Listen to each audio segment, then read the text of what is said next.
د نظم عنوان دی پښتون شاعر.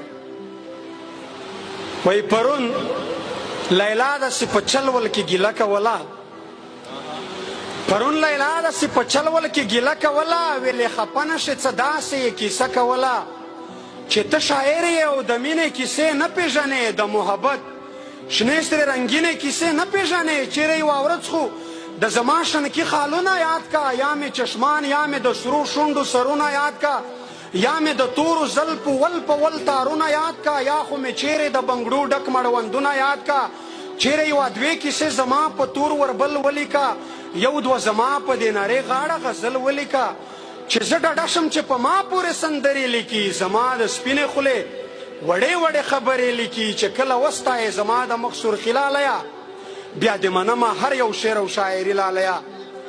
ما هم په غوڅو وچو شونډو ورته مړه وخندل، زړه خو مې نه کېدو په زور مې په ډک زړه وخندل. ما ورته وویل لیونۍ د ستا ګیله په ځای ده، زه یې منمه د ستا هره یوه کیسه په ځای ده. دا هم منم چې د ستا حسن د ستایلو وړ دی، دا هم منم چې د ستا حسن د ستایلو وړ دی، هر یو انداز دې په غزل د یادولو وړ دی. خو زه څه وکړم پښتون یم خیاره درومي، قسم په خدای که مې په خوله د عشق ټپه را درومي. څنګه یې ولیکم ضمیر اجازت نه راکوي، ما ته د وران وطن تصویر اجازت نه راکوي.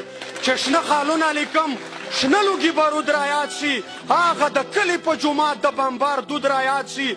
چې سره لبان لیکم نو سرې وینې مې زړه ته راشي، د زلمي ورور تودې تودې وینې مې زړه ته راشي.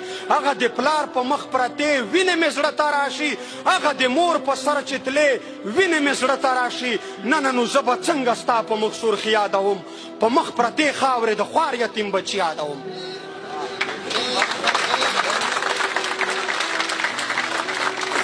اوس زه د ستا د شنو بنګړو ډک مړوندونه یاد کړم، که د ځوانانو په لاسو کې زنځیرونه یاد کړم. اوس ته خدای چې زه د ستا نخرې نازونه یاد کړم، که د کونډو بورو میندو پر یادونه یاد کړم. اوس زه د ستا د تورو زلفو تور تارونه یاد کړم، که د افغان ملت نه ډک تور زندانونه یاد. ړنګه ځواني چې یادوم بیا دا خیالونه راشي، دستي مې زړه ته ړنګ کنډر کنډر کورونه راشي، خیال ته مې هغه لوټې لوټې بازارونه راشي. اوف بیا په خیال کې د خپل کور رنګ دیوالونه راشي.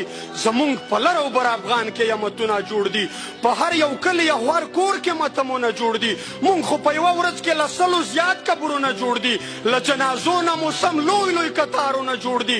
د کلي پیغلې د بېلتون په رنځ رنځورې ژاړي، دلته په هر یوه کور کې دوې درې کونډې بورې ژاړي. ستر یې ماتی په یوه بل کور کې مزدورې ژاړي، ټکرې یې پاتې دي په منډو ځي سرتورې ژاړي. بچیان مو ګرځي په کوڅو کې خیراتونه غواړي، په یوه ډوډۍ پسې د ښار واړه کورونه غواړي. اوس دا هر څه په اوبو یوسم ستا اوربل یاد کړم، د یتیمانو ژړا پرېږدم ستا خندل یاد کړم. اوس ته خدای چې زه د ستا نتکې چرګول یاد کړم، کابل ورونه پېښور او په کابل یاد کړم.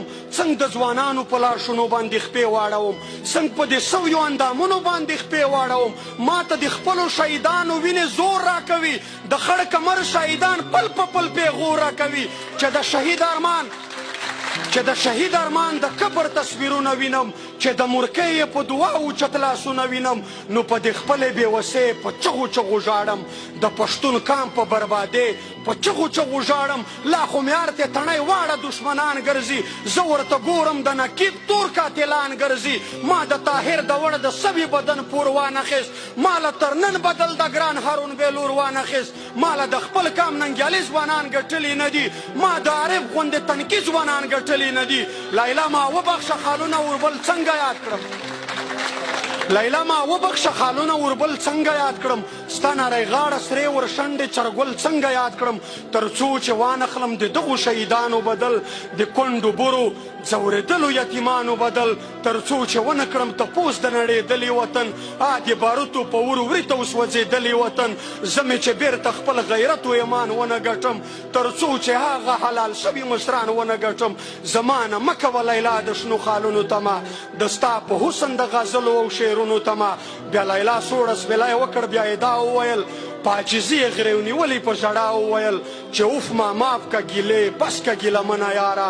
د لر او بر افغان ولس په دردمنه یاره، د لر او بر افغان ولس په دردمنه یاره.